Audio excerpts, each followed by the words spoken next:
Good morning. Good morning. The time for convening having arrived. The Senate will come to order, please. At this time, I will ask all unauthorized persons to exit the chamber.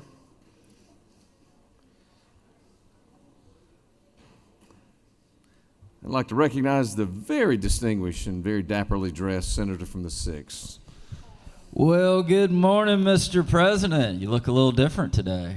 Hair's a little lighter, but looking good, looking good.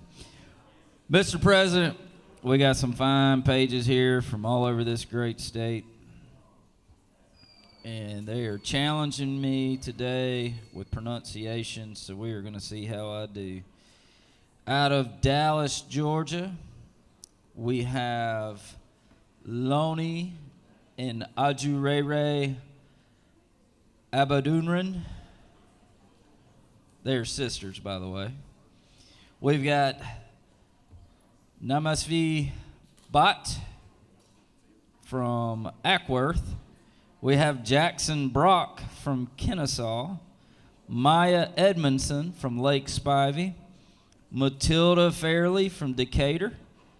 Trevor Fox from Atlanta. Out of Cumming, Jackson Galt. Out of Atlanta, our very own Senator Halpern's son, Nathaniel Halpern. From Kathleen, we have Lily Hardy. From Roswell, Michael Herger. From Bremen, Stella Hightower. Out of Marietta, James Hong.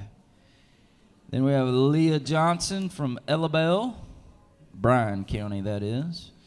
From Tucker, we have brother and sister Yusuf and Usma Naviwala from Tucker. Out of Atlanta, Lucy Parker. From Brookhaven, Whitney Pittman. From Kennesaw, Mason Ringsrud and Preston Solling. From Marietta, we have Zoya and Zaina Syed, also siblings. And from McDonough, we have Molly Vigil, whose sisters were here with us yesterday. So, ladies and gentlemen, members of this great body, y'all give these pages a big round of applause. We appreciate y'all being here to help us do the people's business in the Georgia State Senate. Mr. President, this journal has been read and found to be correct. Thank you, Senator. We needed to hear that, and thanks for giving that to us this morning. Is there objection to dispensing with a reading of the journal? The chair hears none, and the reading of the journal is dispensed with. Is there objection to the confirmation of the journal? The chair hears none, and the journal is confirmed. All senators who have bills or resolutions to introduce, please bring them to the secretary's desk at this time. Let's move on now to the first reading and reference of Senate bills and resolutions. Mr. Secretary.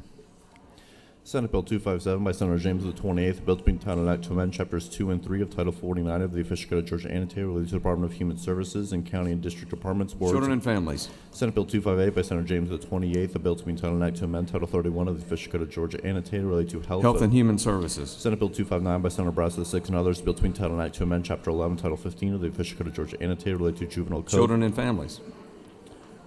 Senate Bill 260 by Senator Williams of the 25th and others, bill to be entitled an act to amend Chapter 7, Title 50 of the Official Code of Georgia Annotated related to Slogo General.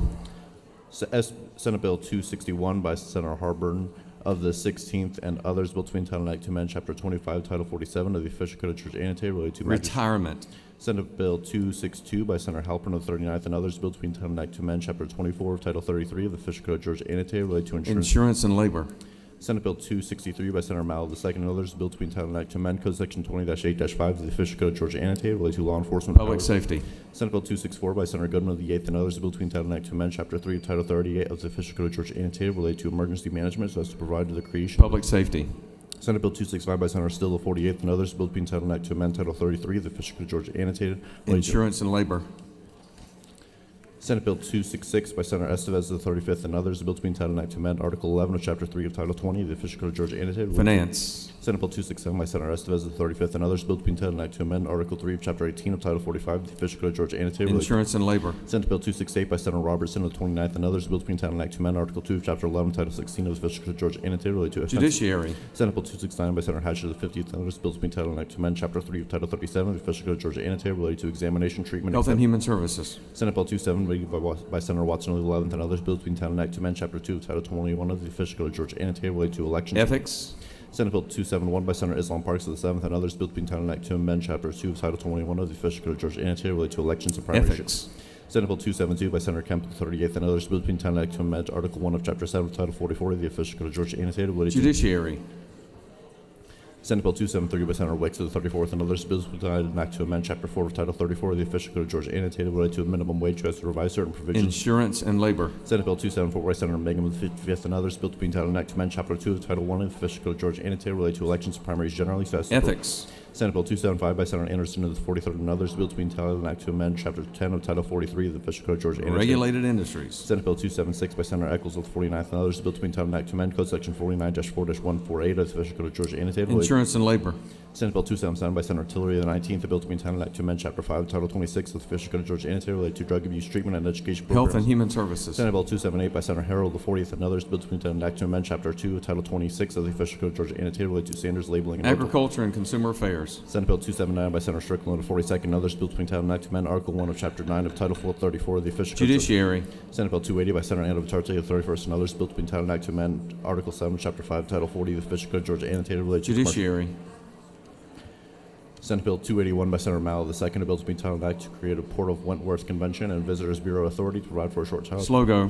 Senate Bill 282 by Senator Goodman of the 8th and others, a bill to be entitled an act to amend Part 2 of Article 15 of Chapter 1 of Title 10 of the official code of Georgia annotated. Insurance and labor. Senate Bill 283 by Senator Williams of the 25th and others, a bill to be entitled an act to amend Part 2 of Article 3 of Chapter 1 of Title 40 of the official code of Georgia annotated. Transportation. Senate Bill 284 by Senator Walker of the 20th and others, bill to be entitled an act to amend Chapter 5, Title 10 of the official. Banking and financial institutions. Senate Bill 285 by Senator Robertson of the 29th, a bill to be entitled an act to amend Article 12, Chapter 3 of Title 38 of the official code of Part 4. Retirement.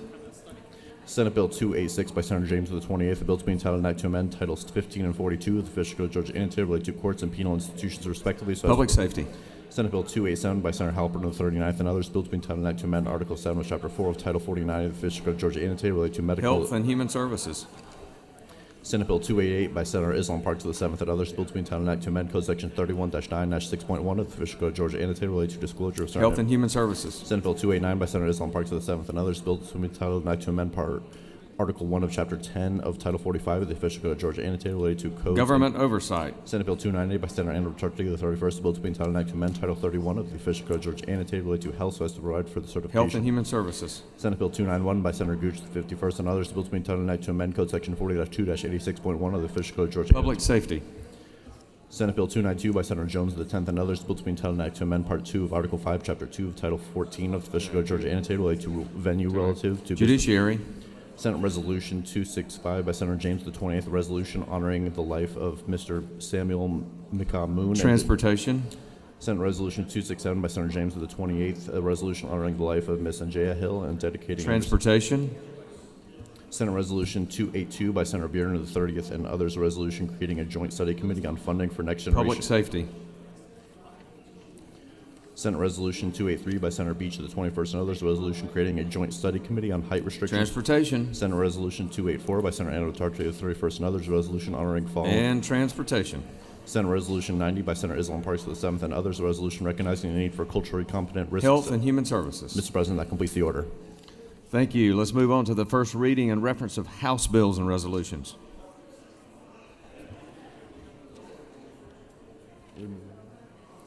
House Bill 14 by Representative Carpenter of the 4th and others, bill to be entitled an act to amend Article 3 of Chapter 3 of Title 50 of the official code of Georgia annotated related to other state symbols. So Economic Development. House Bill 108 by Representative Bonner of the 73rd and others, bill to be entitled an act to amend Part 2 of Article 15 of Chapter 1 of Title 10 of the official code of Georgia. Veterans. House Bill 115 by Representative Petria of the 166 and others, bill to be entitled an act to amend Chapter 7 of Title 52 of the official code of Georgia annotated related to Natural Resources and Environment. House Bill 131 by Representative Reeves of the 99th and others, bill to be entitled an act to amend Article 5, Chapter 4 of Title 10 of the official code of Georgia annotated related to self-service. Judiciary.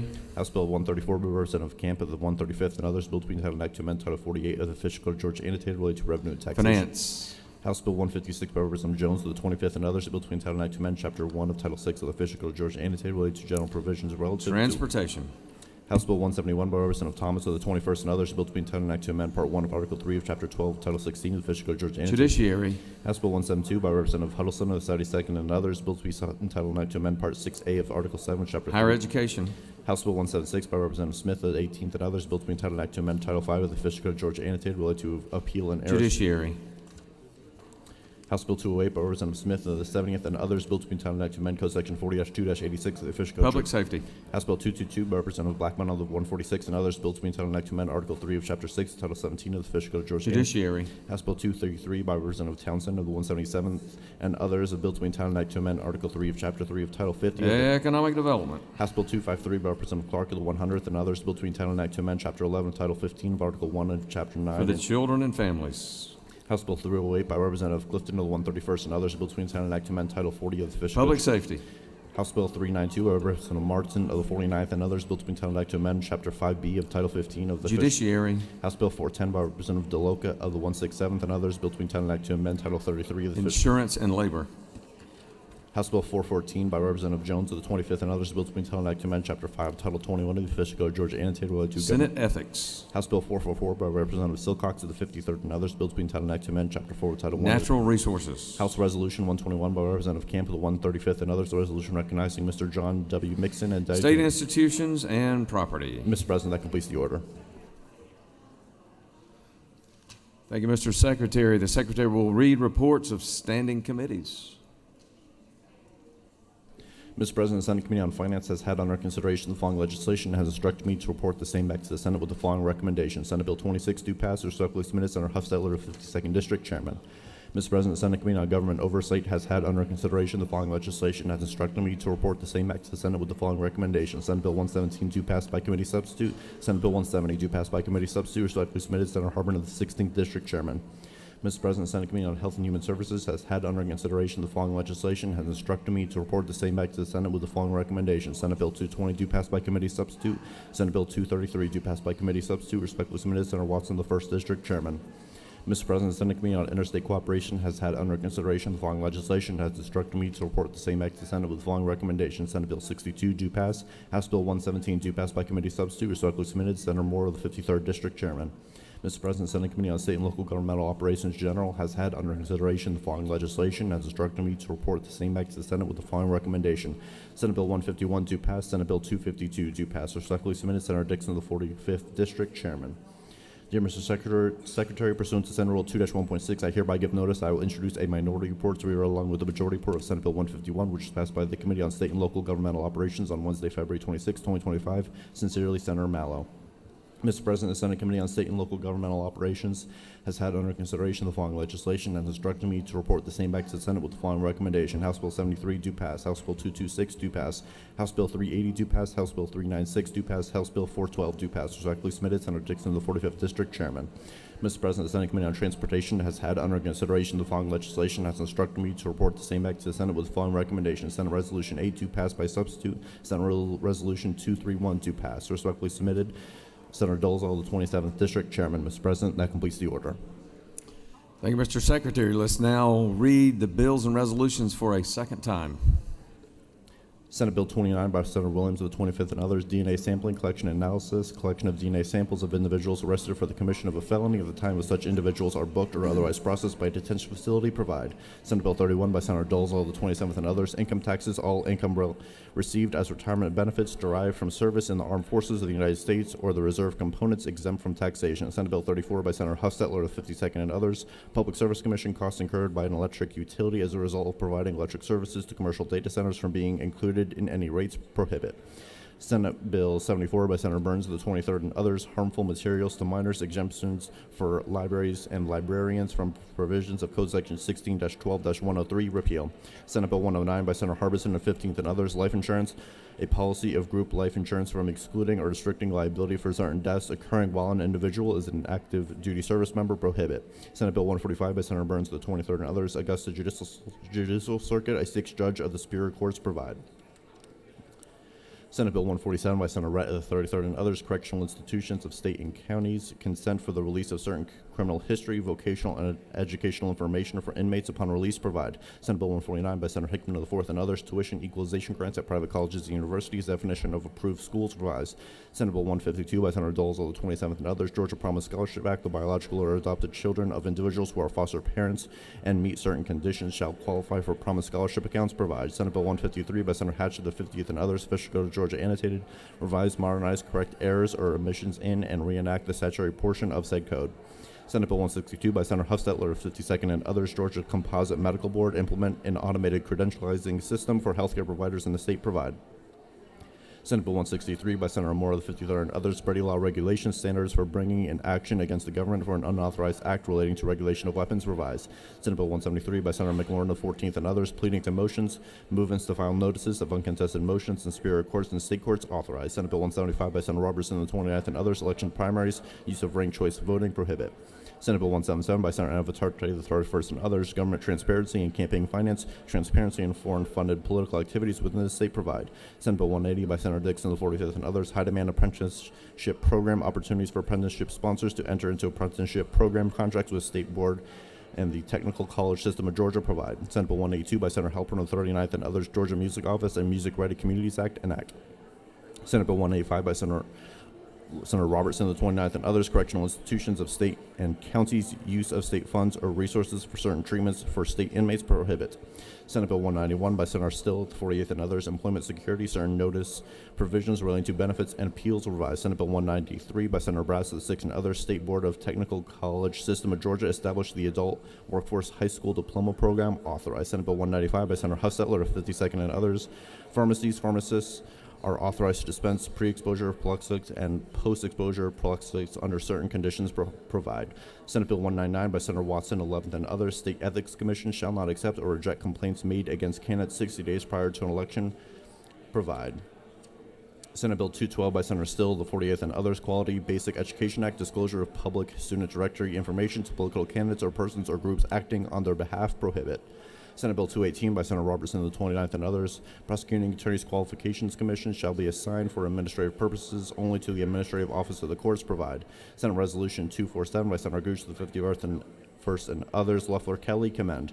House Bill 92 by Representative Blackmon of the 146 and others, revenue taxation, postponed date by which local governing authorities can opt out of base year homestead exemption. House Resolution 97 by Representative Green of the 154th and others, property conveyance of certain state-owned property, authorized. House Resolution 98 by Representative Green, the 154th and others, property granting of non-exclusive easements, authorized. Mr. President, that completes the order.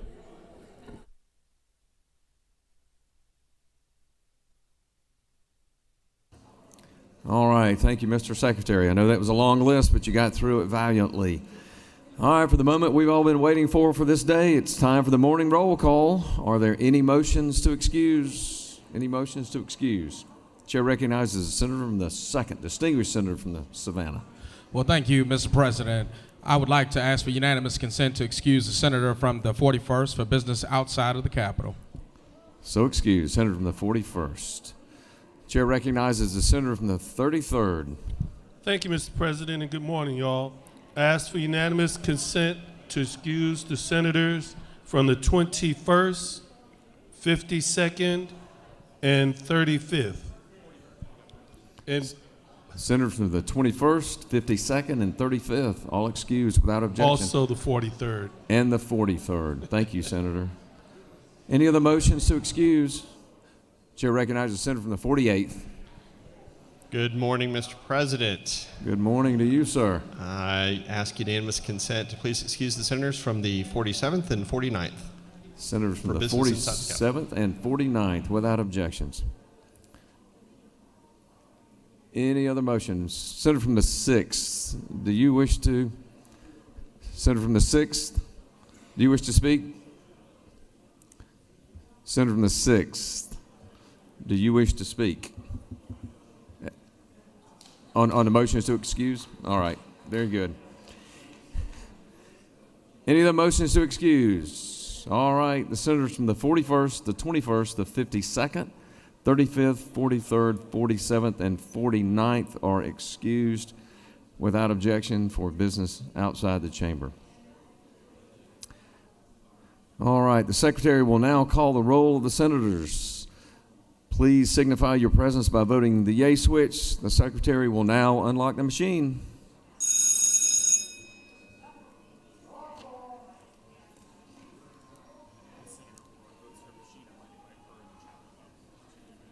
Okay.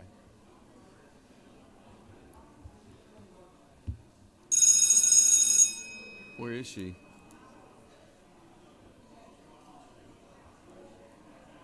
Oh, there she's over there.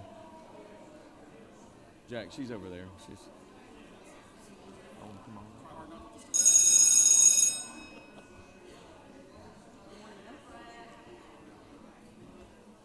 Good morning. Yes, ma'am. I want to introduce you to my pastor, Hey. Taryn Strauss, Reverend Strauss. Taryn, John yeah, Kennedy. Reverend Taryn. Hi. Very nice for being with us. Thank you so much for having Great. me. Glad to have you. Thank you so much. We'll introduce you in just a moment. Sounds great. Oh, and we'll need, she's going to have to have that lift. Okay. So we could, that makes sense because we'll just Is that work okay? around it. Yeah. All right. Yes, ma'am. Good. There we go.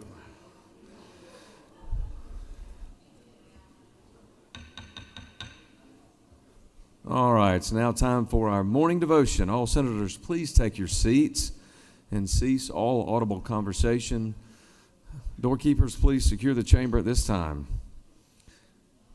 It's my pleasure to recognize the distinguished senator from the 36th District to lead us in the Pledge of Allegiance and to introduce the chaplain of the day that she has brought to us this morning. Thank you. Let's rise and do the salute to the flag.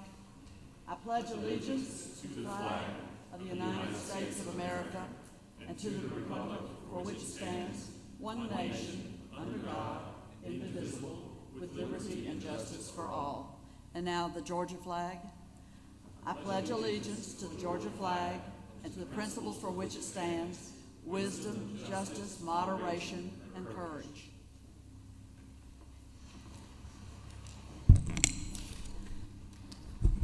Good morning. It's my honor, colleagues, to bring to you today the pastor of my church who leads our congregation at the Unitarian Universalist Congregation of Atlanta, here in Atlanta, and really kind of the Unitarian Universalist Cathedral for the southeastern United States is one of the larger congregations.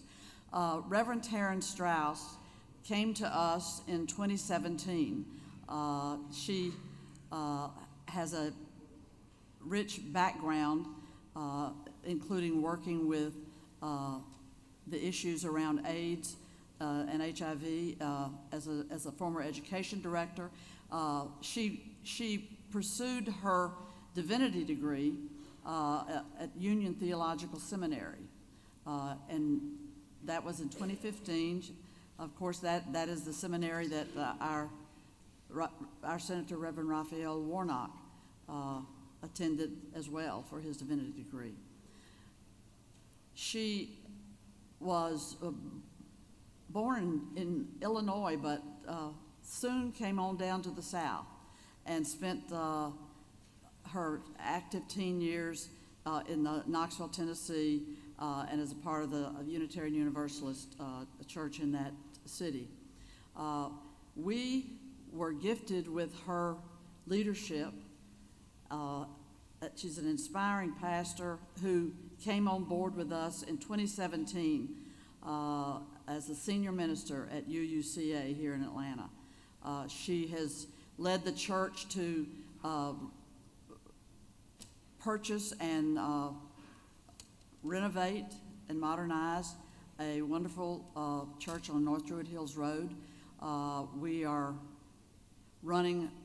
beating all the numbers on the money that's raised to pursue this ministry, and our membership She's a dear personal friend of mine and someone who is very stalwart in focusing on faith-based advocacy and social justice initiatives and public policy, a close watcher of public policy here in Georgia. She has created an incredible, beloved community, rejuvenated and brought back people and won new people to the Unitarian Universalist congregation. And she's fondly known by the congregants in our church as Reverend Taryn. Reverend Taryn Strauss is her full name, and I'd like to have you welcome her for our message from our chaplain of the day. Reverend Strauss? Thank you so much.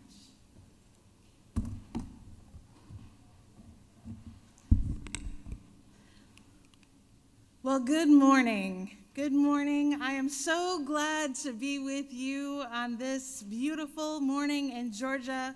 And I want to thank Senator Kennedy and Senator Nan Orrock for inviting me to share a word, a prayer, and hopefully a blessing upon you today. And I want to also shout out to some of my congregation who is up there supporting this moment. So yes, I'm Reverend Taryn Strauss, Senior Minister of the Unitarian Universalist Congregation of Atlanta.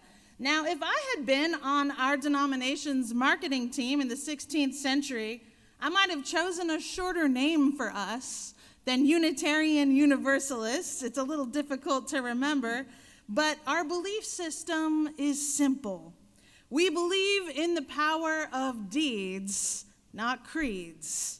We believe everyone has a trustworthy relationship with the divine by any name, and we honor that each religious tradition holds a sacred truth. So, what that means is that we are able to travel far beyond biblical scripture for the sources of inspiration. And so today I'm using our Georgia State motto and pledge that we all spoke just a few minutes ago as our source text for our devotional this morning. That is wisdom, justice, and moderation. And I understand that in 2022, you added a fourth word to that pledge, which is courage. That's right. There is an ancient story from the Sufi Muslim tradition about a man who is so good, he is noticed by the angels who ask God to give him the gift of miracles. God tells the angels to ask the man which gift he desires. So the angels visit this good man and offer him miraculous powers. He refuses them all. They insist he choose a gift or they will choose one for him.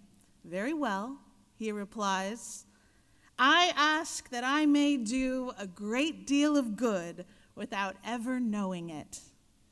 Perplexed, the angels take counsel and so resolve that every time the saint's shadow falls behind him, it will have the power to cure disease, soothe pain, and comfort sorrow. As he walks behind him, his shadow causes withered plants to bloom, clears polluted streams, heals sick children, frees the captives, brings joy to the woeful. The saint, all he does is simply goes about his daily life, diffusing virtue as the stars diffuse light and the flowers scent, without ever being aware of it. The people of his village respect his humility and follow him silently, never speaking to him about his miracles. Soon they even forget his name and simply call him the Holy Shadow. You can get a lot of good done in this world if you don't care who gets the credit. So I ask you this morning, Senators, what is the holy shadow you wish to cast behind you in your your work here in the Capitol.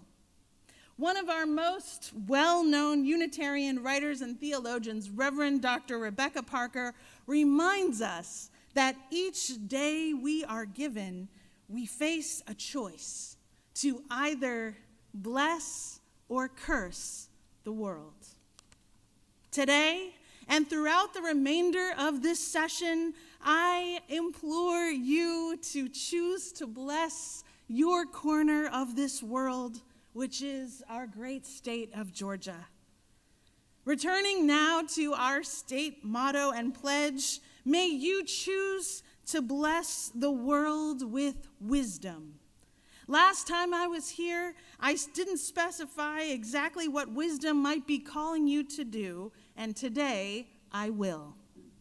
May you bless Georgia's children with the very best public education in the nation. May we have the highest paid teachers in our country. Now, I have twin boys in public elementary school. They're 9 years old, so I've got some skin in the game here. May you choose to bless Georgians with pathways to fulfilling jobs that can support the monumental cost of living we have seen explode across this last decade. Let us move onward now to justice. Choose to bless Georgia with a justice system that upholds the worth and dignity of all Georgians. That's women who are survivors of domestic and sexual violence. That's members of our lesbian, gay, bisexual, transgender, and queer community who are experiencing a spike in violent hate crimes. That's people who are currently unhoused. That's formerly incarcerated Georgians and those who we have welcomed here as immigrants who enrich our state with diversity and make valuable contributions to our workforce and our culture here in Georgia. Moving onward to moderation. Choose to bless Georgia with laws that are grounded in our shared humanity. And in that great commandment from Leviticus 19:18, and again in the book of Matthew, that especially in our beautiful state, from Stone Mountain to Columbus to Brunswick, that this is a place where we treat our neighbors as ourselves. Because we are all a community of neighbors here. When storms hit, or when the rivers rise, we will not ask our neighbors' political affiliation before we throw a life raft and bring each other to safety. And similarly, likewise, we will not allow our transgender neighbors nor our immigrant neighbors to be terrorized or harassed by state laws that are treating them as criminals simply for existing. Together, strengthened by the diversity that God has created in us, you can cast a holy shadow of good works. Which brings me to the final point. I have heard in these chambers that some of you have really begun to add a hearty courage to our state motto as you've begun to live into it. So let's get into it. Courage. Yes, choose to bless this state with your courage.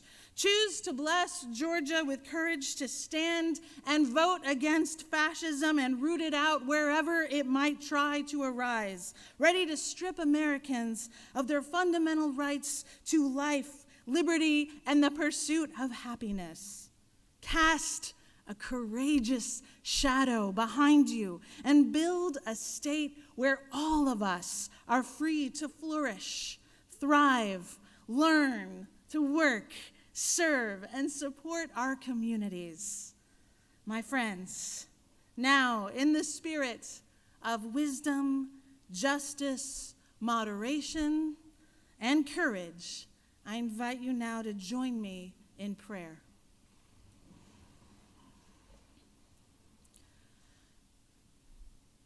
Spirit of life, God of love, be with these good people today.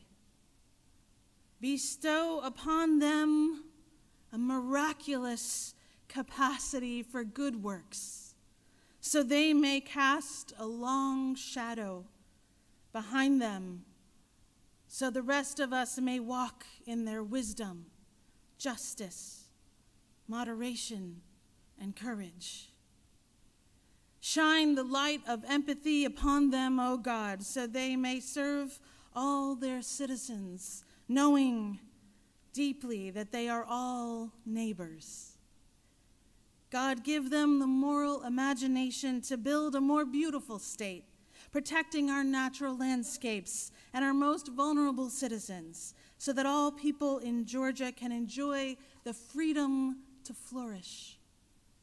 They will need their courage today, O God, to fight the rising tide of fascism.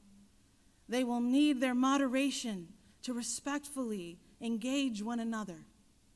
They will need justice in their solidarity with the people of Georgia to pass laws that can either harm or heal. They will need their wisdom as they fulfill the call of serving their communities. May these public servants cast a holy shadow and do more good for Georgians than they could ever know. In your sacred and holy name, we pray. Amen. Thank you. That's a precarious list. I know, it's not much, yeah, that's right, the footprint is tiny. I just did not know. Great, thank you so much. Thank you so much for having me. Best of luck in your work.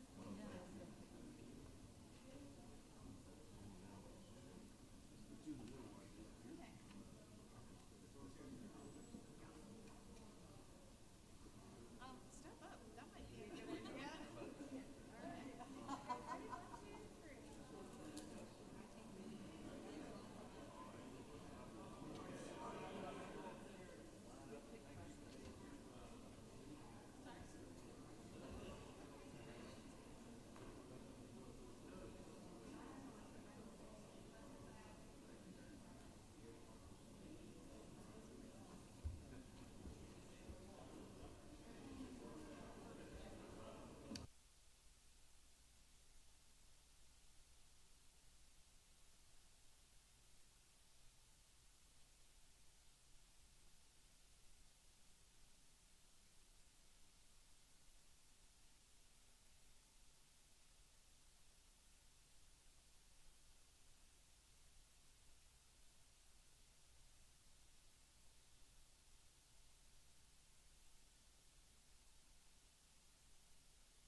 We've got some special guests with us today.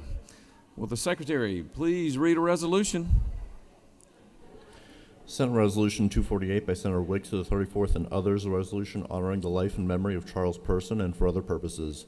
Whereas Charles Person, a native of Atlanta, Georgia, and one of the youngest original freedom riders, dedicated his life to the pursuit of civil rights, justice, and equality for all Americans. And whereas as a courageous advocate for desegregation, Charles Person joined the Freedom Riders in 1961 at the age of 18, enduring physical violence and grave danger and a steadfast commitment to challenging segregation. And whereas after his involvement with the Freedom Riders, Charles Person continued his lifelong dedication to education, mentorship, and preserving the legacy of the civil rights movement. And whereas Charles Person passed away on January 8th, 2025, leaving behind an enduring legacy.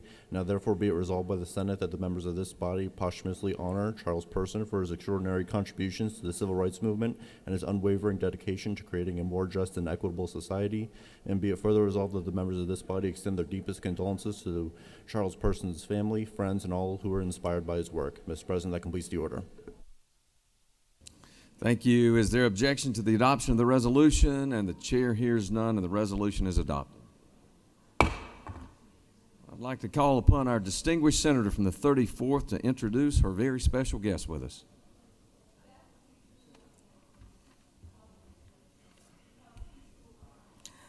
Thank you, Mr. President. Good morning, colleagues.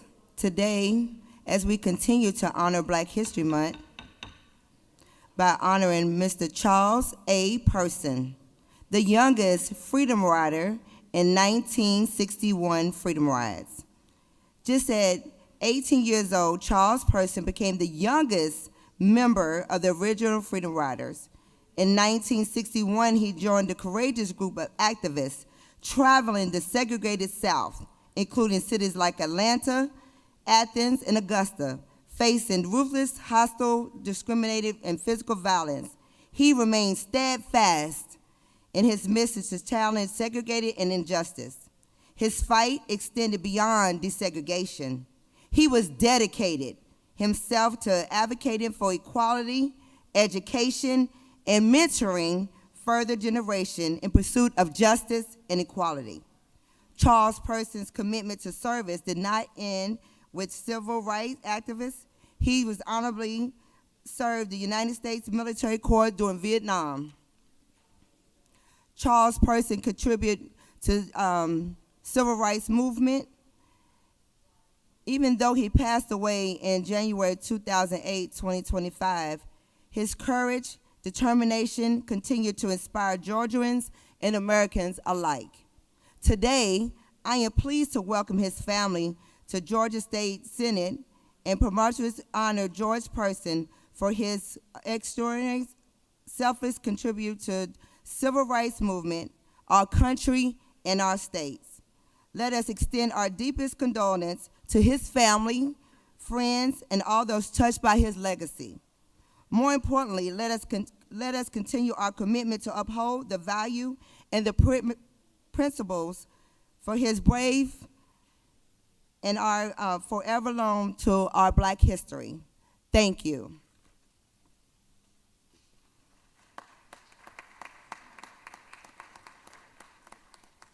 Thank you. We are grateful for this honor of my father, Charles Person, by Senator Wicks. He and my mother recently moved to Fayetteville, Georgia in 2022. Actually, we didn't know he was a freedom rider until we took a family trip to the Birmingham Civil Rights Institute in 1997. Pop signed the registry book and wrote Freedom Rider by his name, which led to an interview by the Atlanta Journal-Constitution. And in this interview, he stated, "The kids kind of clung to me as we saw him in the clips." This was the revealing of his big secret. After that, we took advantage of using him as a Black History Month project, using him to speak to our class for a guaranteed A. He continued to show us life lessons over a game of chess or while making his famous barbecue or ice cream. He was a veteran of the United States Marine Corps. He was a loving father, a loving husband, a proud father, brother, cousin, and uncle. But to the world, he was a civil rights icon and legend that continued his work until his death of the Freedom Riders Training Academy, which launched earlier this month. He definitely left a mark on the world. He was a gentle giant with a big heart. He was proud of his accomplishments and remained humble. The Person family knows this is not the end of his legacy, just the beginning. Thank you.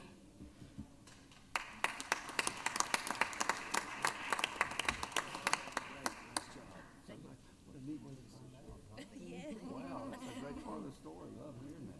Let's step down here, y'all, and get a picture together.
Are there any unanimous consents? Chair hears none. Does any senator wish to rise on a point of personal privilege?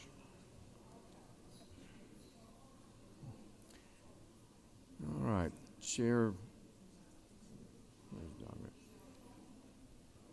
Chair recognizes the senator from the 38th for a point of personal privilege.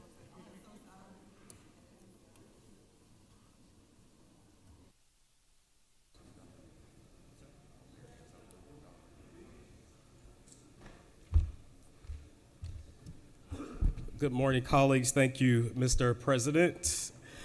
The 5th Annual Black Male Educator Appreciation Day recognizes the positive impact and influence of black male educators, teachers, and fathers in the state of Georgia. This event was started by Georgia educators Jason B. Allen, his students, and Griffin Spalding Board of Education Chairman R. Centel Brown, and former State Representative Valencia Stovall. This day was designed to celebrate the involvement and impact of black male educators and fathers in our schools and communities.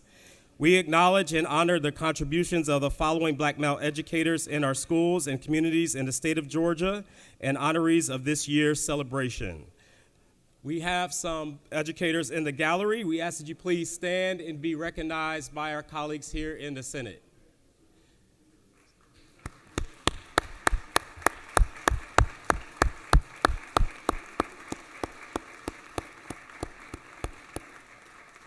Mr. President and colleagues, we know the impact that having a black male educator has on not only black students, but all students. And so I just want to take a moment to thank you all so much for the impact that you're making in our community to make our communities better, safer, and more enjoyable for our families. So thank you so much for being here. Thank you. Senators yielded the well. Chair recognizes the senator from the 33rd.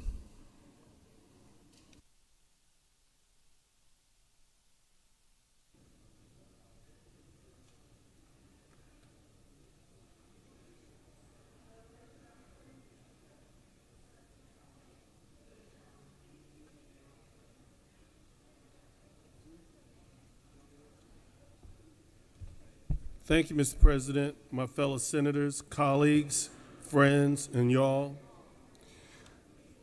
Good morning, esteemed colleagues. It is a true honor to stand before you today as we welcome an extraordinary group of individuals to the heart of our state, the Georgia State Capitol.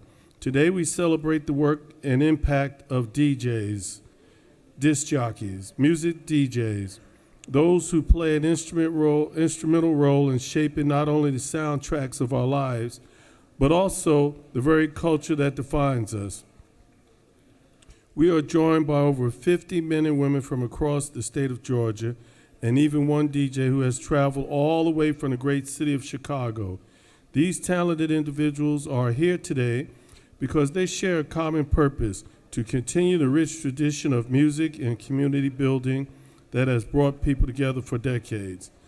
I want to take a moment to recognize one individual whose vision and hard work has made today possible, Dee Hill. Dee's dedication to coordinating this gathering, bringing together DJs from all corners of Georgia, is truly commendable. It is through her passion and tireless efforts that we stand here today united by the power of music and the culture it creates. DJs are often unsung heroes in the music industry.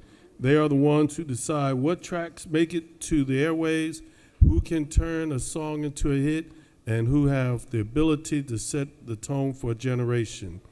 A single DJ can make or break a record, and they hold the power to shape the sounds that become iconic. They are the curators of culture, weaving together different genres, rhythms, and stories into a collective sound that unites us all. But beyond just spinning records, DJs bring people together. They are the heart of celebrations, at the forefront of movements in many ways. They serve as cultural ambassadors. Whether it's through the radio show, a club performance, or community event, DJs play a pivotal role in connecting music to each other. Today we gathered here today at the Capitol. Let us take a moment to reflect on the power of music and the significant impact that DJs have in our lives. It is the belief that our state music scene is made stronger and more vibrant because of the talent, dedication, and energy of them. On behalf of the people of Georgia, I would like to extend my deepest gratitude to each of you, our DJs, our artists, and our community leaders for all you do. You are the heartbeat of the music industry, and it is because of you, your work, that we continue to evolve. So once again, I welcome you to the state capitol. Thank you so much, and if you're here, please stand and be recognized in the gallery.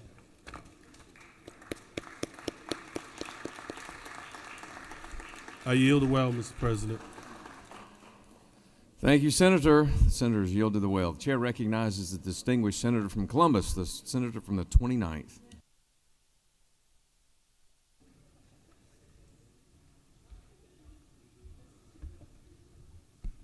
Thank you, Mr. President.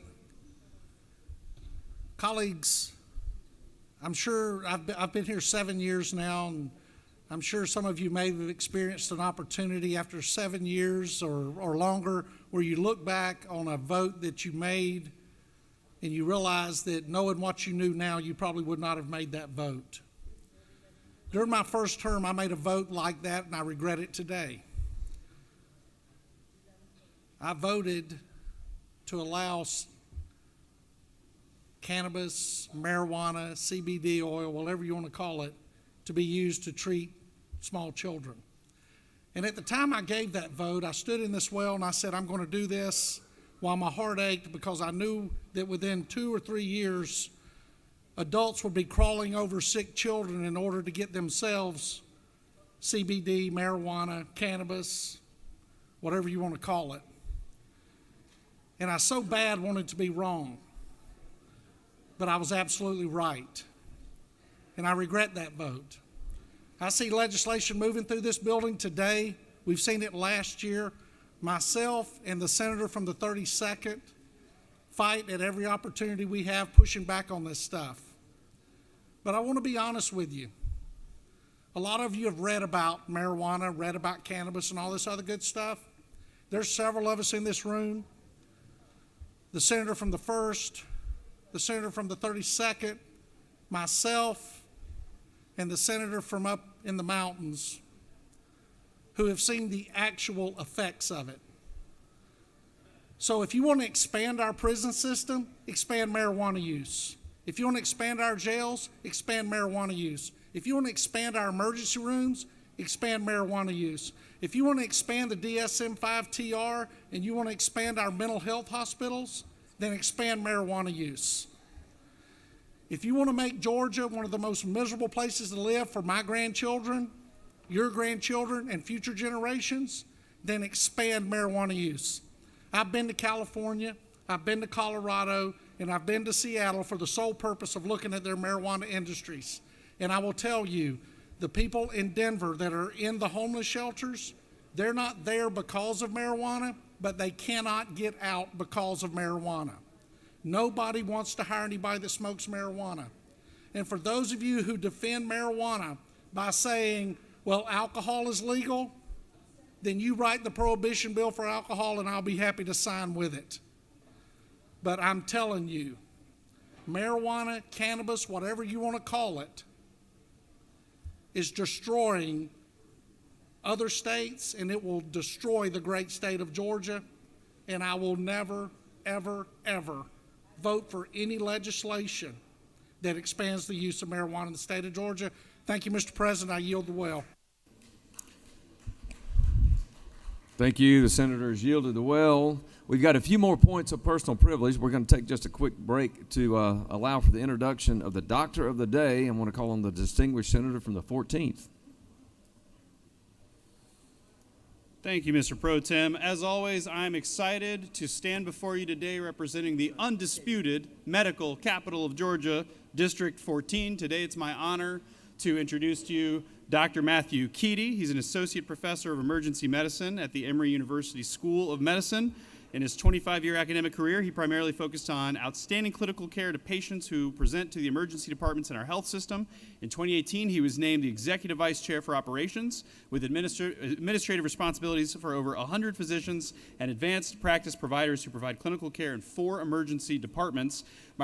His research interests stem from clinical dilemmas encountered in emergency departments that focus on the delivery of health care to patients. Please help me give a warm welcome to Dr. Keaty.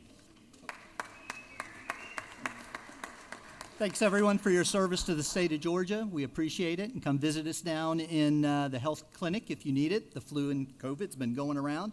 Also want to thank, we've got a medical student with us from PCOM. He's looking to go into rural emergency medicine. So if you're interested in talking to, or not emergency medicine, but rural medicine, if you're interested in talking to the medical student, come down. He'd be more than happy to chat your ear off, all right? Thanks, everyone.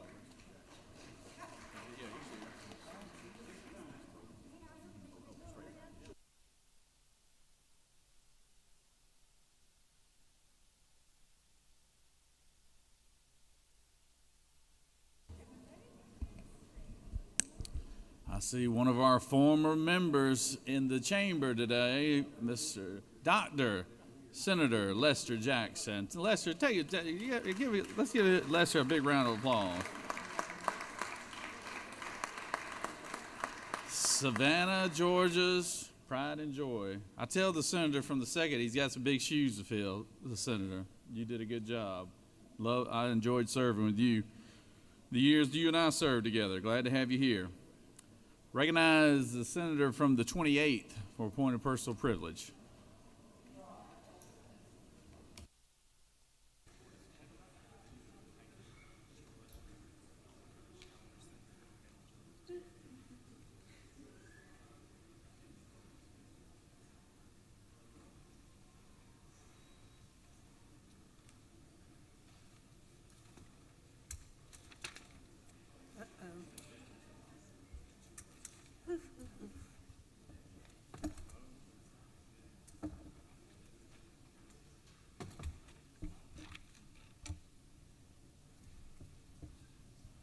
Thank you, Mr. President. It's Autism Day at the Capitol. And we need to alert everyone about autism. Many of the young people are misunderstood, and they are often bullied and brutalized by either the police or some teachers at the school because they don't understand anything about it. But autism disorder affects communication, behavior, and social interaction. And it's estimated that here in Georgia, 1 in every 36 children has autism. There are more than 16,668 children who have autism in the country, in the United States. So we need to recognize them, and they're likely to be diagnosed incorrectly or not at all. Many of the young people are 8 years old, or 6, 7, 8 years old, and just starting school because they're nonverbal. They finally test them. We had our lieutenant governor who, in the past, Casey Cagle, recognized this, and he worked with Autism Speaks, and I was happy to sign on as the #1 signer to make sure that we screen our young people.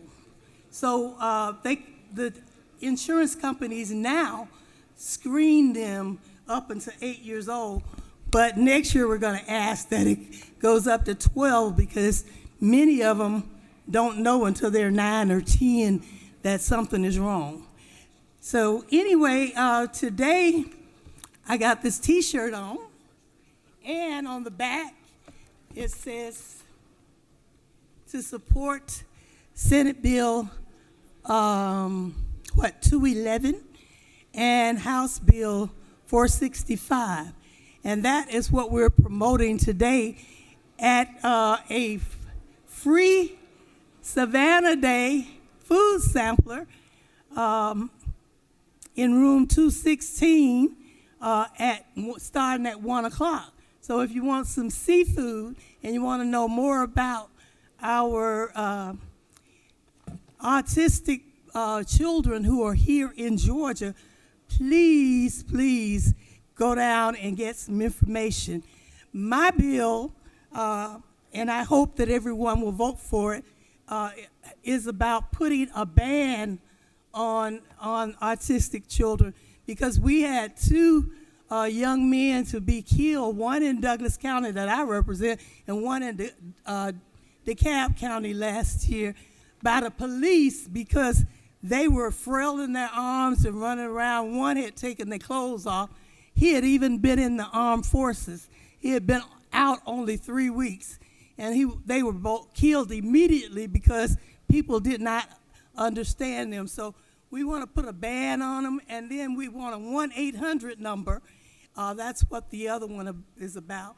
Like the Maddie's Call, we would like one because they do drift off and walk away, and nobody knows where they are. And then when we find them, they're often either dead or hurt badly. So my time is up, and so happy to see all of you here today. I know our senator, former senator from Savannah, is helping us with this food today for seafood. So please, I'm gonna give a disclaimer. I'm allergic to seafood and I don't like plastic. So I didn't do this. They brought it to us. Enjoy. And please, please vote for Senate Bill 211. Thank you very much. And I'm gonna try to get down. I have 2 knee replacements. Let's see. Thank you.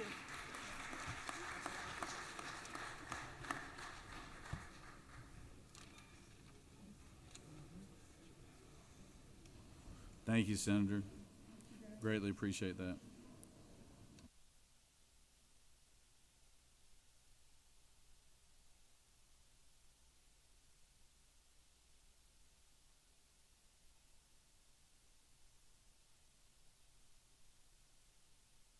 Recognize the senator from the 53rd for a point of personal privilege.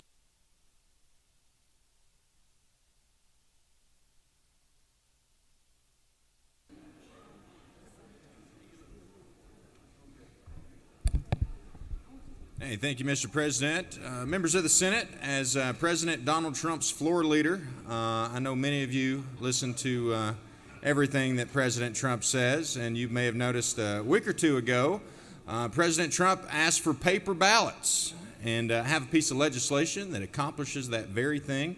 It will be on my desk back there if anybody would like to sign it. Democrats or Republicans, remember it was 2019 that Democrats were advocating for paper ballots. So I hope you'll, go back to those ways of 2019 and we can all have fair and free elections. Thank you, Mr. President.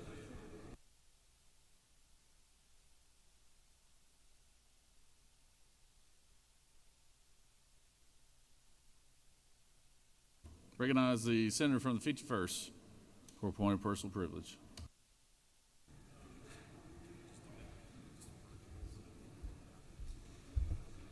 Thank you, Mr. President.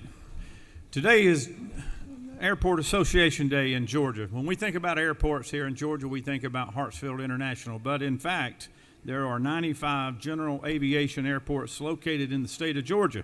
These airports are engines of economic growth, connecting communities and fueling industries such as technology, manufacturing, distribution, tourism, and agriculture.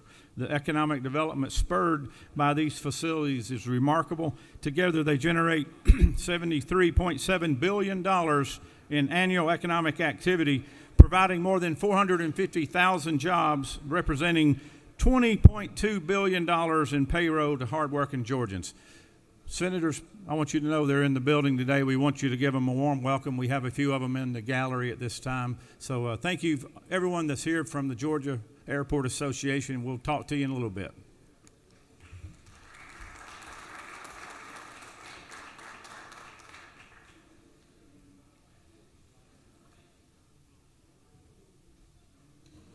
Recognize the Dean of the Senate, Senator from the 15th.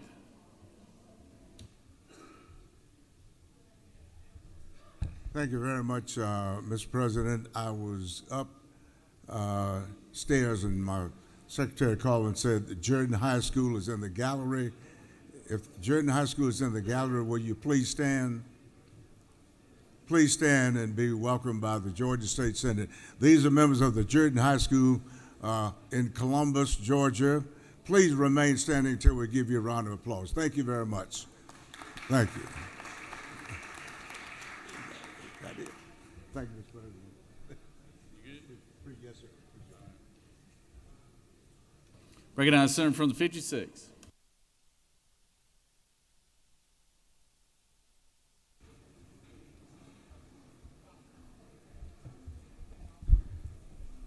Good morning, fellow senators. I rise with a heavy heart today. Someone who I knew and I served with, the Alpharetta Department of Public Safety.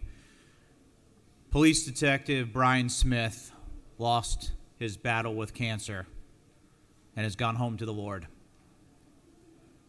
Just over a month ago, he began to feel ill, and he was diagnosed just over a week with pancreatic cancer before he lost his life.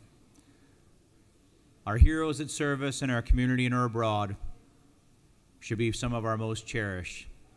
And Mr. President, if it's okay, I'd like to ask for a moment of silence for Alpharetta Police Detective Brian Smith. If the Senate could stand at attention, Senators requested a moment of silence.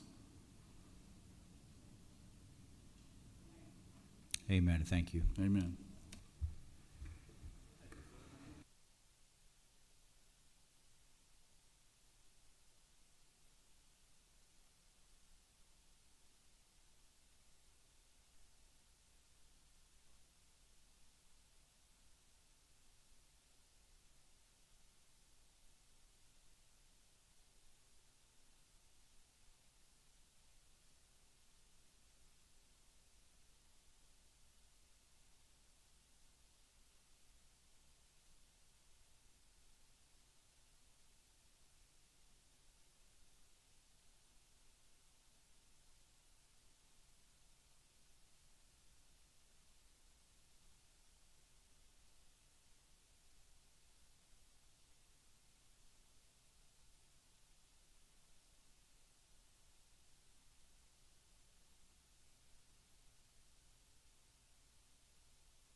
Senator from the 2nd, are you wanting a point of personal privilege? Floor is yours.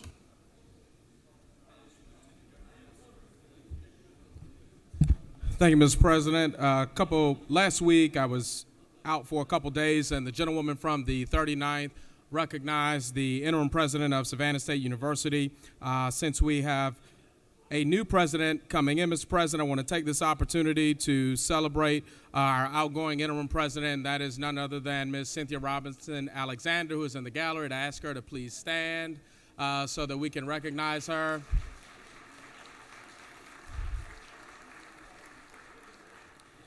She has done a remarkable job at Savannah State University, from touching her feet on our campus, has led us to a growth in enrollment, to sustained enrollment management. She's worked to reduce our deficit, balance our budget, has done a great work, and I just want to celebrate Ms. Cynthia Robinson Alexander for her time at the Savannah State University and for all that she has done for Georgia's oldest and first public HBCU. Kudos to you, President Robinson Alexander. We thank you for your service to the state. Again, our outgoing president, Ms. Cynthia Robinson Alexander. Thank you so much, Mr. President. I yield the well.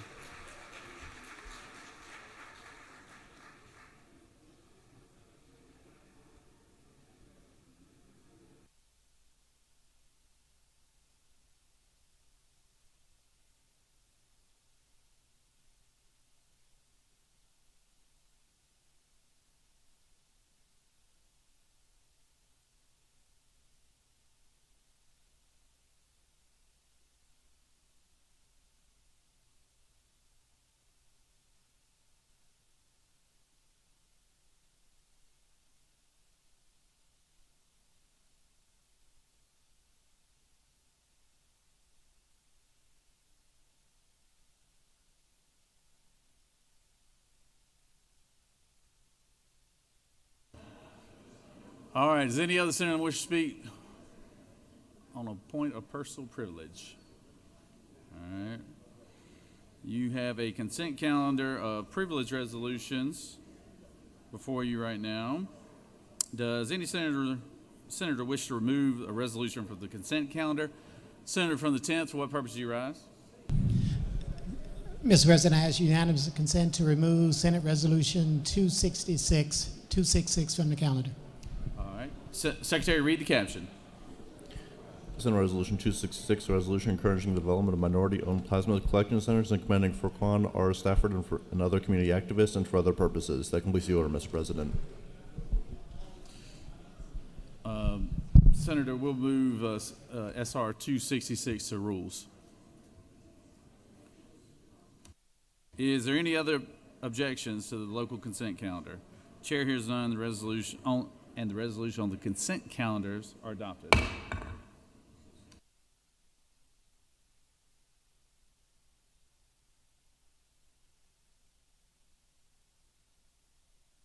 Are there any motions to withdraw or commit?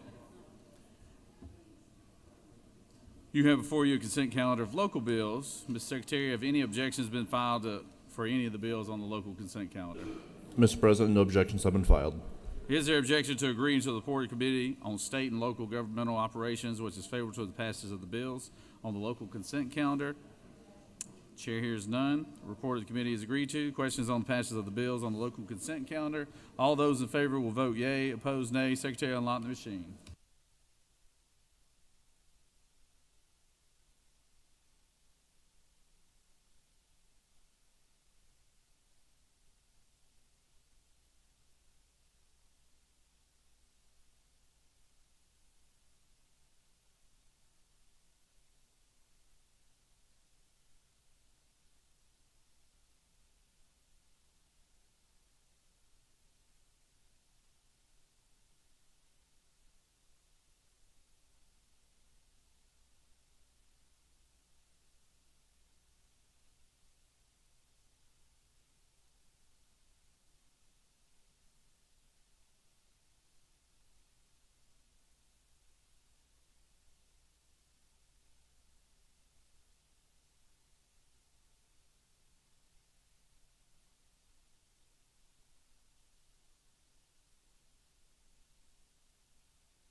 On the passage of the bill, the yeas are 48, the nays are 0. This bill having received on the local consent calendar, having received the requisite constitutional majority, is therefore passed.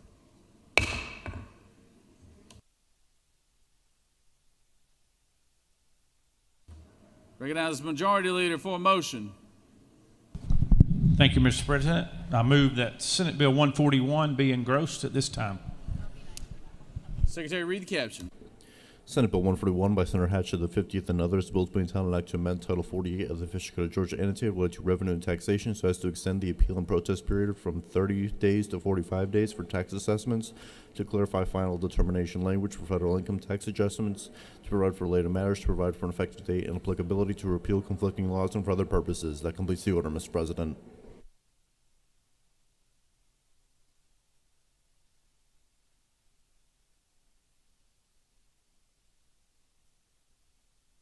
The Majority Leader has moved that Senate Bill 141 be engrossed. Is there objection? We've got an objection. Y'all want to do a raise of hands? You want it on the board? Sure call, Senator. You on the board? All right.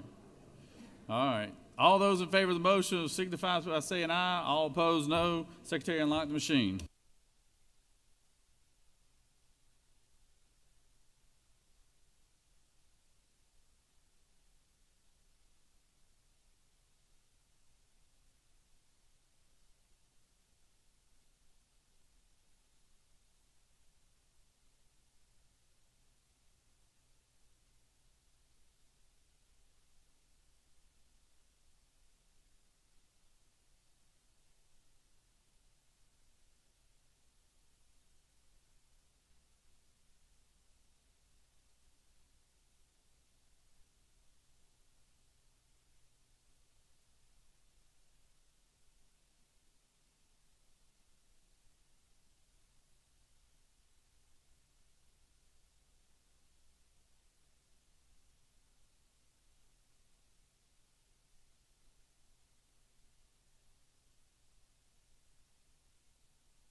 On the motion, the yeas are 29, the nays are 21, and this motion has prevailed.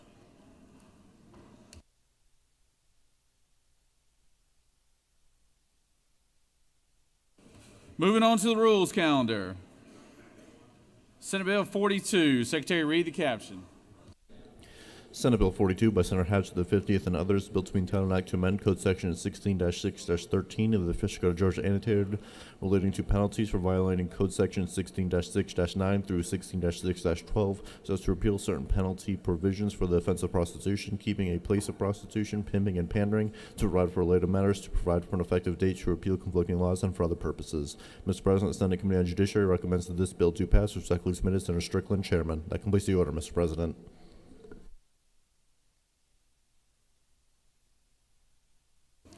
Recognize Senator from the 50th. Speak to the bill.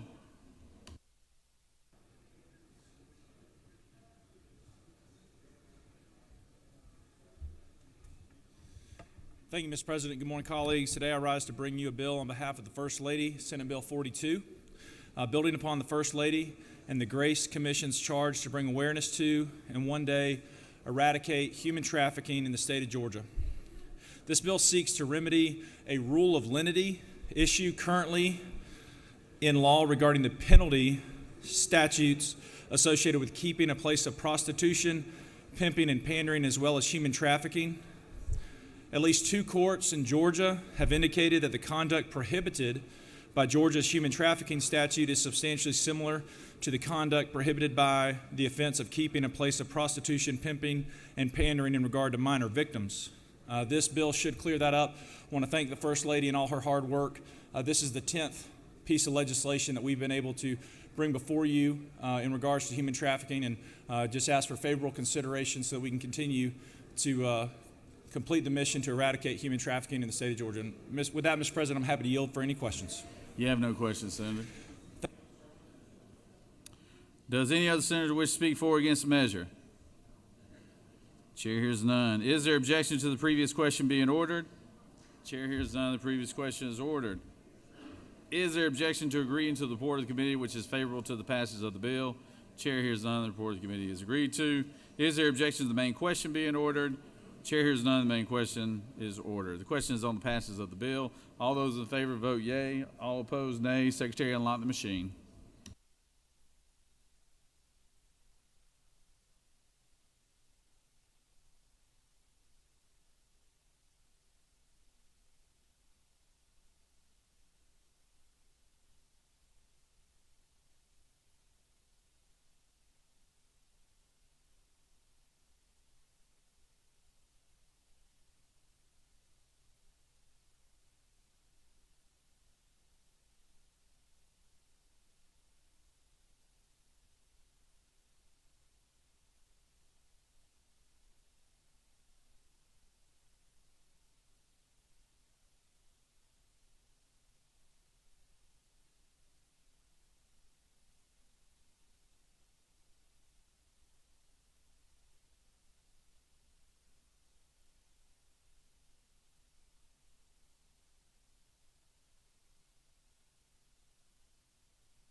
On the passage of the bill, the yeas are 50, the nays are 0. The bill, having received the requisite constitutional majority, is therefore passed.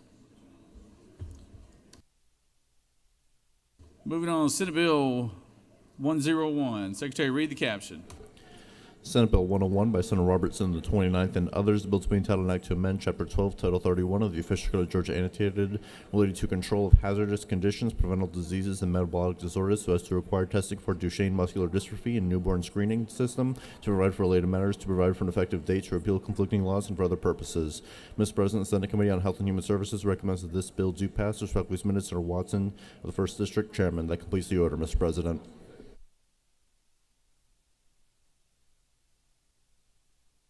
Recognize the Senator from the 29th.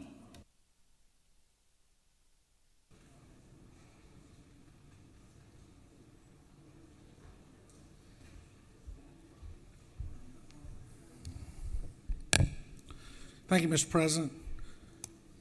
Colleagues, Senate Bill 101 does one thing.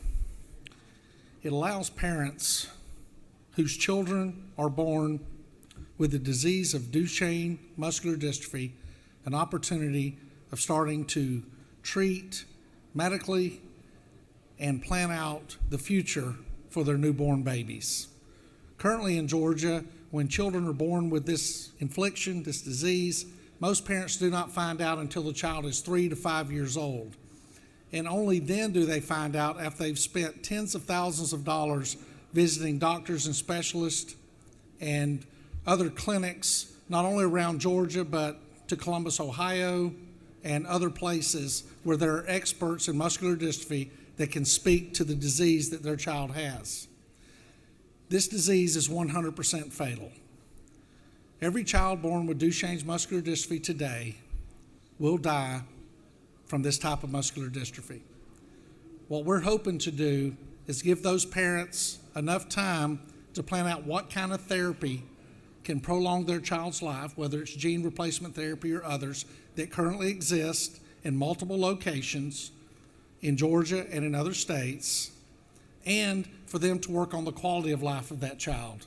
If they want to take that child on a vacation, they want to take that child on a special trip, they can do that earlier than later. This bill came to me from a couple that lives less than a mile from where I live. They have 2 little boys.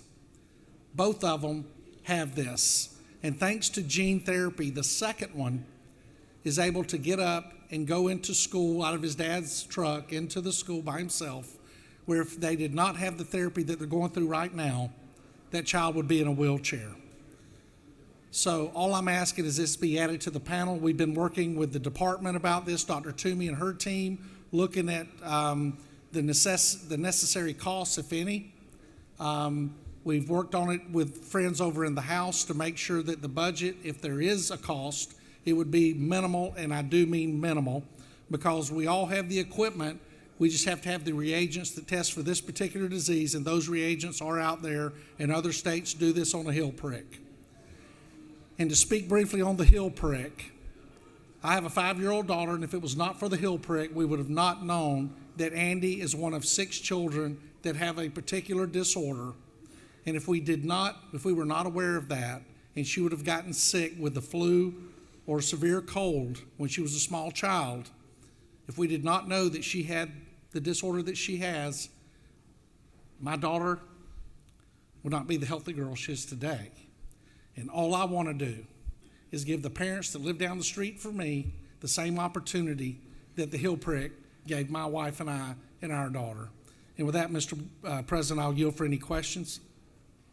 You have no questions, Senator. Thank you, Mr. President. I yield the well.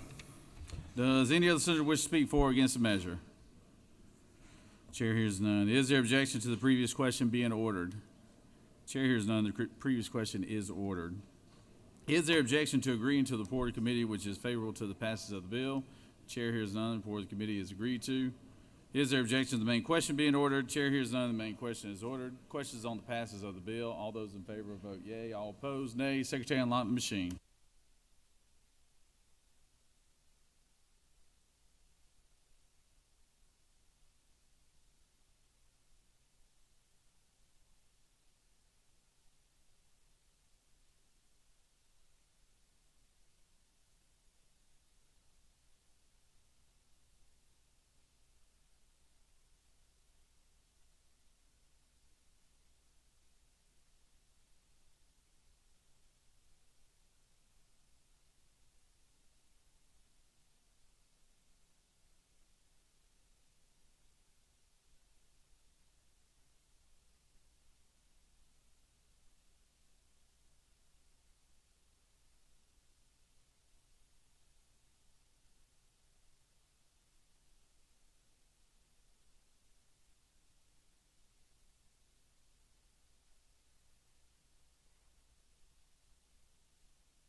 On the passes of the bill, the yeas are 46 and the nays are 4.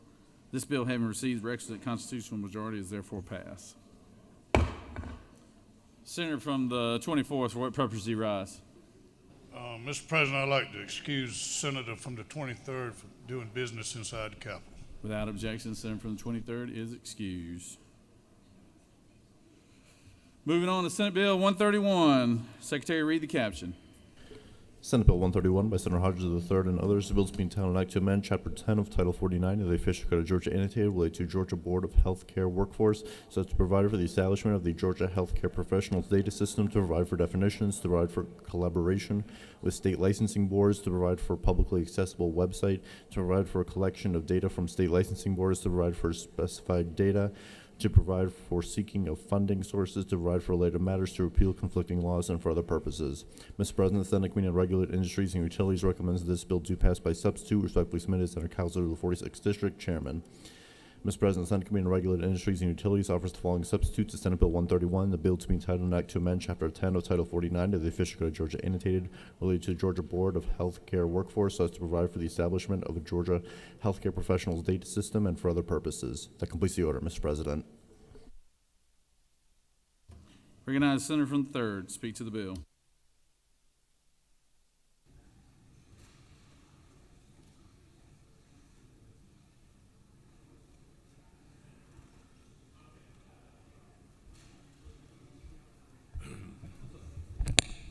Thank you, Mr. President. Colleagues, I bring you Senate Bill 131. bringing it for the Georgia Board of Healthcare Workforce. The purpose of this bill is basically to provide better healthcare information to Georgia consumers. It does that by establishing a statewide website list of healthcare providers listed by demographic information. The bill, as you can see, lists 28 separate types of healthcare providers, from physicians and acupuncturists to psychologists to licensed practical nurses to dietitians, 28 in all, and it lists 15 different licensing boards. What the board does is that it requires that the board and the licensing boards collaborate to get information out to put this list together. And each of the healthcare providers will be listed by age, by gender, by proficiency in English and other languages, by the location of their practice, and by their license type. There will be no personal information listed on this website. And basically, there'll be two types of people using this information. One will be the folks who plan for the future health care of our state to make sure that we have the proper providers in all areas of our state. And then the other folks who use it would be any consumers looking to find any particular type of health care in their area. The bill also notes that the Georgia Board of Healthcare Workforce can search for grants and other money to pay for this. Mr. President, I'll yield for questions. You have no questions, Senator. Thank you, Mr. President. I yield the will. Does any other senator wish to speak for or against the measure? Chair hears none. Is there objection to the previous question being ordered? Chair hears none, and the previous question is ordered. The question is on the adoption of the committee substitute.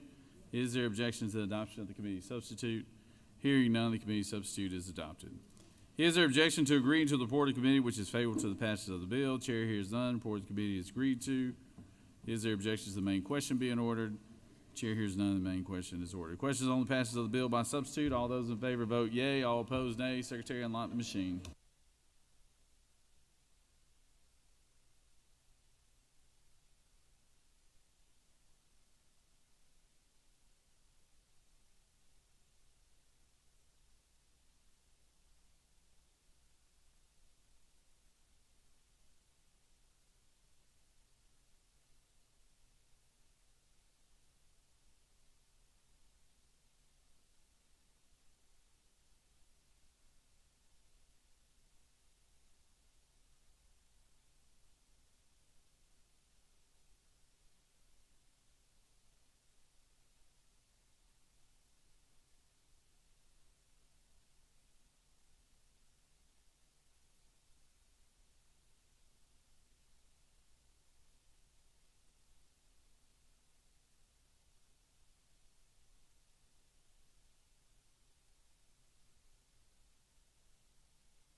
On the passage of the bill, the yeas are 49, the nays are 1. This bill, having received the requisite constitutional majority, is therefore passed by substitute.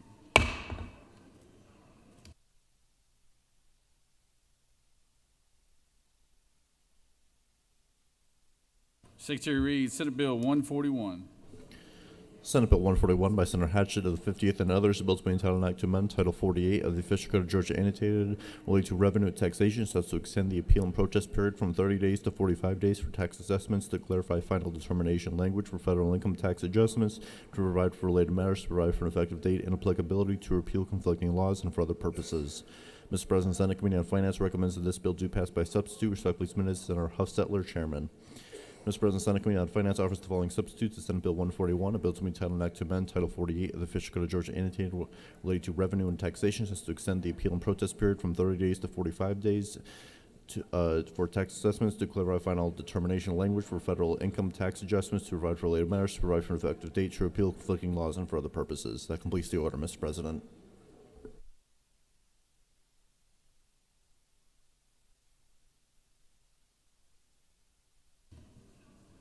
Recognized Senator from the 50th. Speak to the bill.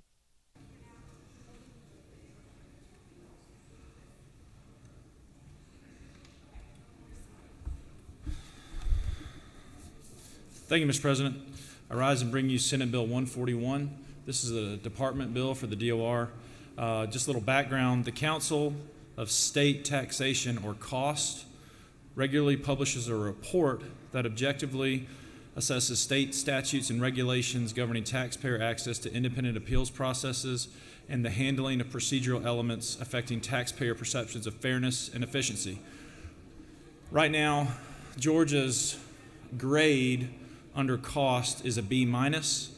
This legislation proposes to make taxpayer-friendly changes to the tax administration to bring us up to an A. The two proposed changes are to clarify final determination language in the Georgia Code for federal income tax adjustments, and to extend the appeal and protest period in Title 48 from 30 days to 45 days for tax assessments. Mr. President, if there are no questions, I'm happy to yield the well.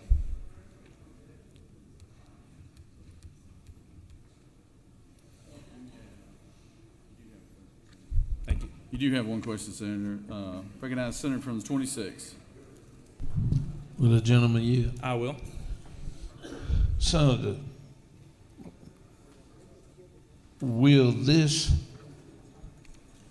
have any repercussions like House Bill 581 that everybody's opting out of? No, Senator, this will have no You, repercussions. you understand what I'm asking then? Yes, I do. And if the boards of education, county commission, they are opting out of House Bill 581.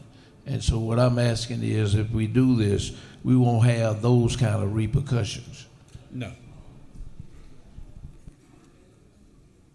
You have no more senators. I mean, you have no more questions, Senator. Thank you, Mr. President. I yield the well. Does any other senator wish to speak for or against the measure? Chair hears none. Is there objection to the previous question being ordered? Chair hears none. The previous question is ordered. Question is on the adoption of the committee substitute. Is there objection to the adoption of the committee substitute? Hearing none, the committee substitute is adopted. Is there objection to agreeing to the report of committee which is favorable to the passage of the bill? Is there objection to the main question being ordered? Chair hears none. The main question is ordered. The question is on the passage of the bill by substitute. All those in favor vote yea. All opposed, nay. Secretary, unlock the machine.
On the passage of the bill, the yeas are 51, the nays are 0. This bill, having received the requisite constitutional majority, is therefore passed by substitute.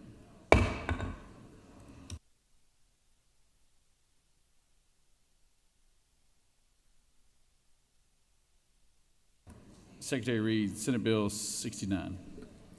Senate Bill 69 by Senator Kennedy of the 18th and others, bill to bring Title Act to amend Title 7 and Article 5 of Chapter 11 of Title 9 of the Official Code of Georgia annotated, relating to banking and finance and depositions and discovery under the Georgia Civil Practice Act, respectively, so as to regulate third-party litigation financing practices in the state, to provide a short title, to provide for related matters, to provide for an effective date and applicability, to repeal conflicting laws, and for other purposes.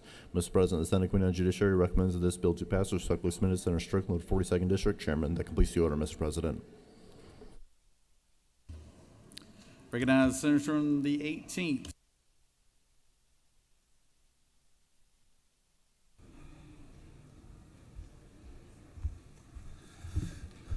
Good morning, colleagues. Almost noon, and this is our last bill of the day. This hopefully is fairly straightforward. You know, last week we passed some historic tort reform legislation that addressed a variety of topics that we covered and went into all those details concerning some unfairness in our legal system.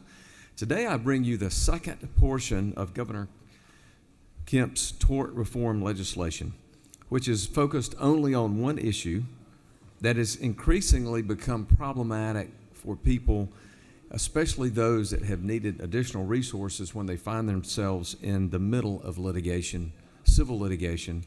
And it's become problematic not just for Georgia, but also for our nation, and it's called third-party litigation financing, or sometimes called third-party litigation funding.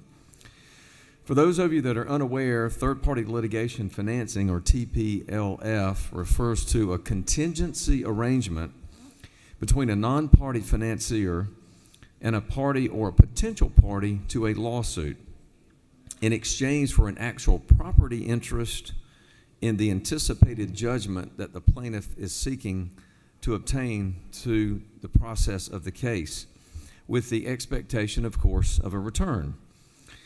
It's being a contingency arrangement means that the financier may or may not realize a return or even the recoupment of the funds that have been given to the plaintiff. TPLF largely applies only in funding arrangements with plaintiffs, as you would naturally expect. It is important to note that TPLF is not a small industry by any stretch or any standard, and it is growing annually.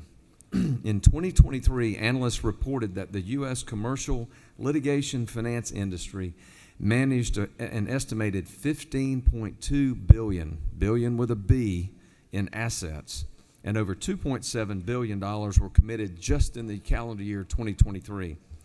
However, despite the massive scope of this industry, in Georgia, TPLF is subject only to the contract signed between the parties, and the private parties at that. There is no consumer protections for folks that engage in this type of arrangement with a TPLF funder. And cases brought in Georgia by certain citizens have alleged the wrongdoing of the TPLF funders and have resulted only in the courts recognizing that the current laws that we have on the books simply don't apply because the usury laws, which are intended to protect consumers in Georgia, don't apply, and the lender regulations don't apply to these documents as well. This results in a gap for what is essentially the same conduct as a regulated lender entities that we have legislation on, but the returns on the TPLF's investments are contingent on the outcome of the claim, and that's the distinction of these type financial vehicles versus a loan or something else that we would think of. The General Assembly can get bogged down by lawyer bills, I know, and we like to call, as we call them, but this is a consumer protection measure, and it also combats the growing foreign influence in our own judiciary. This bill in no way is aimed at removing the ability of plaintiffs to engage in this type litigation financing. It is purely ensuring that when plaintiffs, many of which are victims of wrongdoing, are not taken advantage of by bad actors who attempt to exploit the tragedy of others. Ultimately, we are not seeking to eliminate the entire practice of third-party litigation financing. This bill does not call for the abolition of that, nor does it seek to put overly burdensome regulations on it for the businesses that are legitimate. However, the rise of unregulated third-party litigation funding highlights three duties that we as legislators owe to our citizens, regardless of what type of piece of legislation or proposed law comes before us. One, we have a duty to protect the integrity of the judicial system. Number two, we have a duty to protect the rights of litigants engaged within that system. And finally, we have a duty to ensure that the policy of Georgia that affects Georgians and all Americans is intentionally created by those who govern this state and the country and not by enemies abroad. And that's the last comment I'll make. One of the things that has brought this to our attention and that has made this to be something of a very critical nature is that it has been exposed that many of the third-party litigation financiers are foreign adversaries to this country, Communist China, Russia, and others. And you may think, other than the incredible returns that some of these investments produce, why would they be getting involved? And the reason is it gives them a foothold into our civil justice system that could give them access to information that they otherwise wouldn't be able to have. Think data, think technology, think things like that. So it's a good consumer protection measure. It requires disclosure, and it also addresses a rising problem of foreign adversaries involving themselves and investing and gambling, quite frankly, on our civil justice system. We don't need that, and I encourage your support for the bill. Happy to answer any questions, Mr. President. You do have a few questions, Senator. Okay. Recognize the senator from 22nd. Senator Yield? I do. This is it not true that this does not ban third-party litigation, but puts some kind of guardrails to it, like the litigator cannot have, they can't choose your counsel, or they can't necessarily try to get a certain remedy. So it doesn't ban the practice, it just puts guardrails around. Is that kind of like what you're shooting for here? That is, Mr. Leader, that's exactly what it does. It does not ban the practice, it just puts some consumer protections in place for those that find themselves engaged in this type of contract. All right, thank you. Yes, sir. Recognize the senator from 38. Thank you, Mr. President. Does the gentleman yield? I certainly do. Mr. President Pro Tem, is it not true that by supporting this bill, one would be supporting consumer protection reforms in our state? Senator, you are absolutely correct. That is the heart and purpose, and that's what we're trying to accomplish. Gentleman yield? Yes, sir. Is it not further true that by supporting this bill, in fact, a Democrat would be supporting a portion of the governor's tort reform legislation? Is that not true?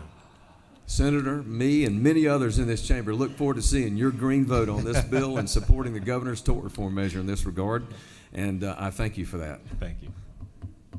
Recognize the senator from 27th.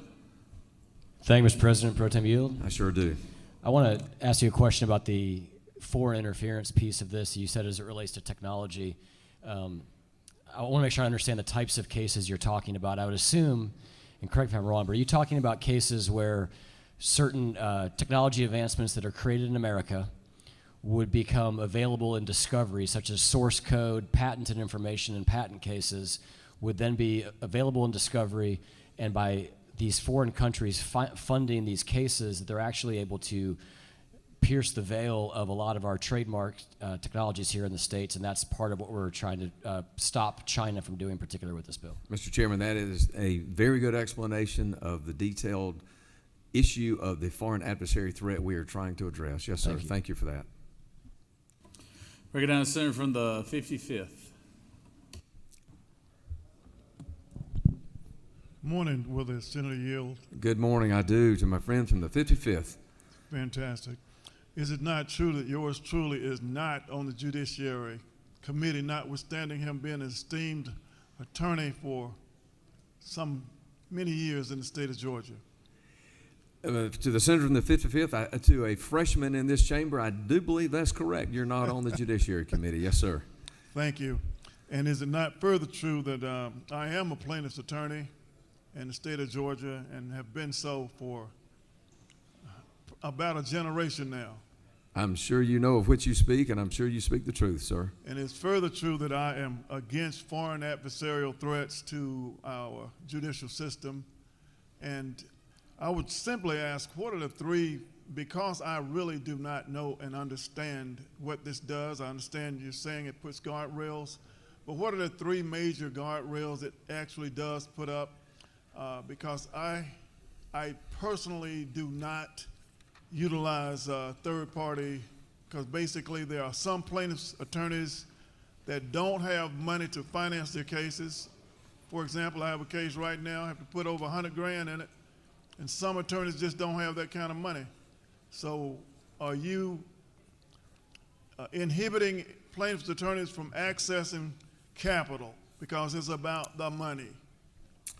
No, Senator, this does not inhibit access to capital at all. As to my response to the minority leader's question, this does not seek to abolish the practice. It does not seek to get rid of this business. What it does seek to do is put some guardrails up for the protection of, in your example you've given, your client that enters into a private contract with a third-party litigation funder.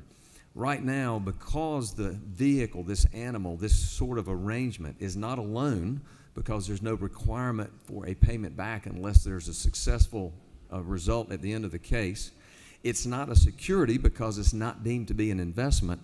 So the typical purviews we think of state government that would be utilized to oversee this to make sure that consumers are protected would be perhaps the banking analysis or securities analysis.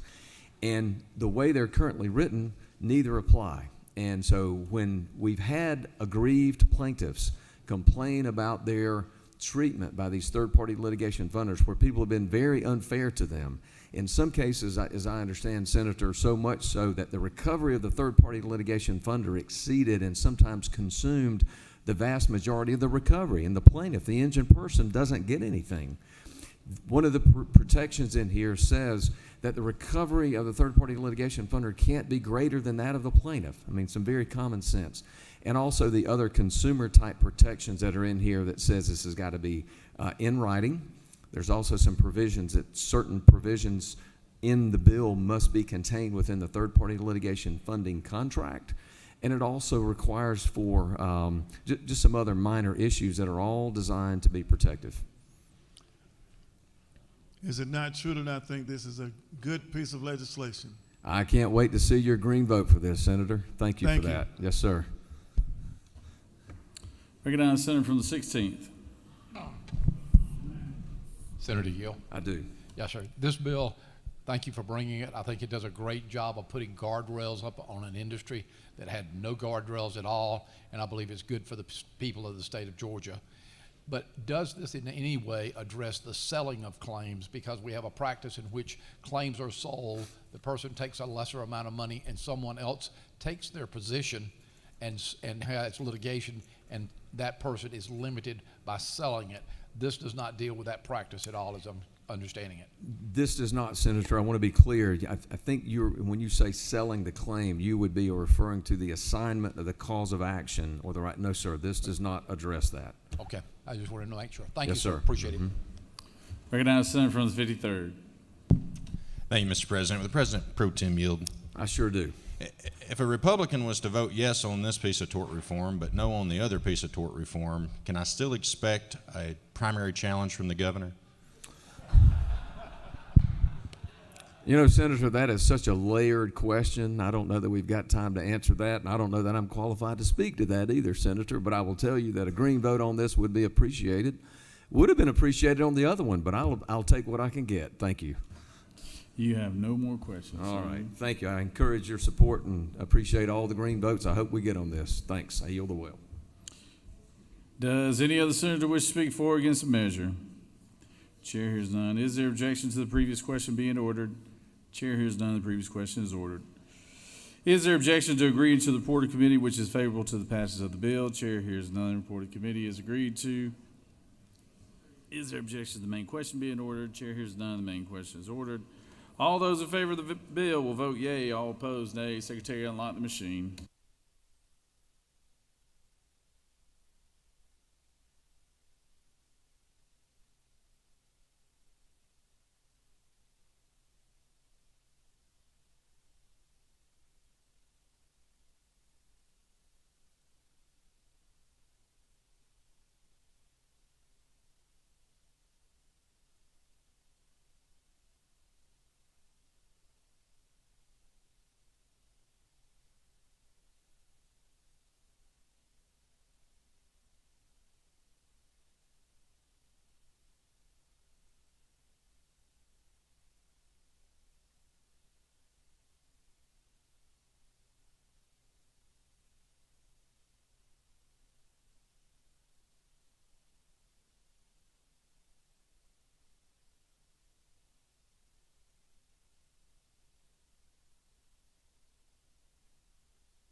On the passage of the bill, the yeas are 52, the nays are 0. This bill, having received requisite constitutional majority, is therefore passed.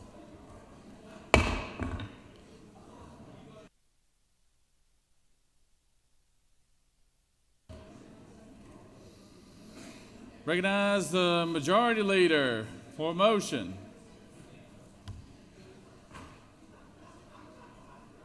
Thank you, Mr. President. I move that the Senate stand adjourned until 10 a.m. on Friday, The majority leader has moved. 28th. Majority Leader has moved that the Senate stand adjourned till Friday, 10 a.m. on the 28th. Secretary, read the announcements. Mr. President, the Rules Committee will be upon adjournment in room 450 in the Capitol. At 1 p.m., the Education and Youth Committee will meet in room 450 in the Capitol. At 1 p.m., the Retirement Committee will meet in room 307 of the COB. At 2 p.m., the Natural Resources and Environment Committee will meet in MES 1. At 2 p.m., the Judiciary Committee will meet in room 307 of the CLOB. At 3 p.m., the Regulated Industries and Utilities Committee will meet in room 450 in the Capitol. At 4 p.m., the Insurance and Labor Committee will meet in MES 1. And at 5 p.m., the Ethics Committee will meet in room 307 of the CLOB. That completes the order, Mr. President. Recognize the Senator from 36 for an announcement. Thank you, Mr. President. Colleagues, a brief announcement. You're invited to the luncheon meeting, hot food, I believe, let's hope so, today of the Working Families Legislative Caucus. It'll be in CLOB 307 immediately upon adjournment. Thank you. Any other announcements? Recognize Pro Tem. All right, thank you all for that vote. I appreciate the support, and so does the governor's office. Tomorrow, John Bullock Day. So if you've got a good pair of freshly pressed jeans, wear your blue jeans tomorrow. We'll celebrate John Bullock Day as we head into Friday before we all go home for the weekend. Thank you. All right. Any other announcements? The Majority Leader has moved that Senate stand adjourned until tomorrow morning at 10 a.m. All those in favor signify by saying aye. All those opposed, no. The ayes clearly have it. Y'all have a good one.